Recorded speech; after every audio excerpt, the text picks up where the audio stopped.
The sun was shining on the sea, shining with all his might. He did his very best to make the billows smooth and bright. And this was odd, because it was the middle of the night. The moon was shining sulkily, because she thought the sun had got no business to be there. After the day was done, "It's very rude of him," she said, "to come and spoil the fun." The sea was wet as wet could be. The sands were dry as dry. You could not see a cloud, because no cloud was in the sky. No birds were flying overhead. There were no birds to fly. The walrus and the carpenter were walking close at hand. They wept like anything to see such quantities of sand. If this were only cleared away, they said, it would be grand. If 7 maids with 7 mops swept it for half a year. Do you suppose, the walrus said, that they could get it clear? I doubt it, said the carpenter, and shed a bitter tear. Oh oysters, come and walk with us. The walrus did beseech. A pleasant walk, a pleasant talk, along the briny beach. We cannot do with more than 4, to give a hand to each. The eldest oyster looked at him, but never a word he said. The eldest oyster winked his eye, and shook his heavy head, meaning to say he did not choose to leave the oyster bed. But 4 young oysters hurried up, all eager for the treat. Their coats were brushed, their faces washed, their shoes were clean and neat. And this was odd, because, you know, they hadn't any feet. 4 other oysters followed them, and yet another 4.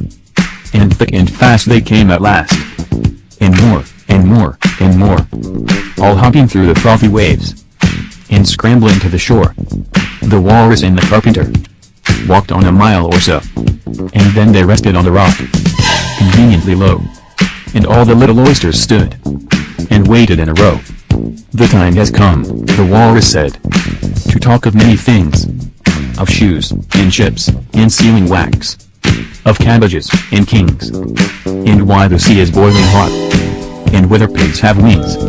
But wait a bit, the oysters cried, before we have our chat. For some of us are out of breath, and all of us are fat. No hurry, said the carpenter. They think too much for that. A loaf of bread, the walrus said, is what we chiefly need. Pepper and vinegar besides are very good indeed. Now if you are ready, oysters dear, we can begin to feed. But not on us, the oysters cried, turning a little blue. After such kindness, that would be a dismal thing to do. The night is fine, the walrus said. Do you admire the view? It was so kind of you to come. And you are very nice. The carpenter said nothing but, cut us another slice. I wish you were not quite so deaf. I've had to ask you twice.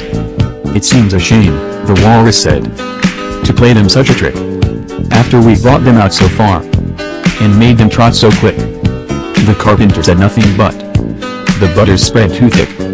I weep for you, the walrus said. I deeply sympathize. With sobs and tears he sorted out those of the largest size, holding his pocket handkerchief before his streaming eyes.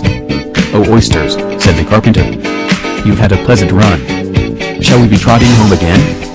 But answer came there none. And this was scarcely odd, because they'd eaten everyone.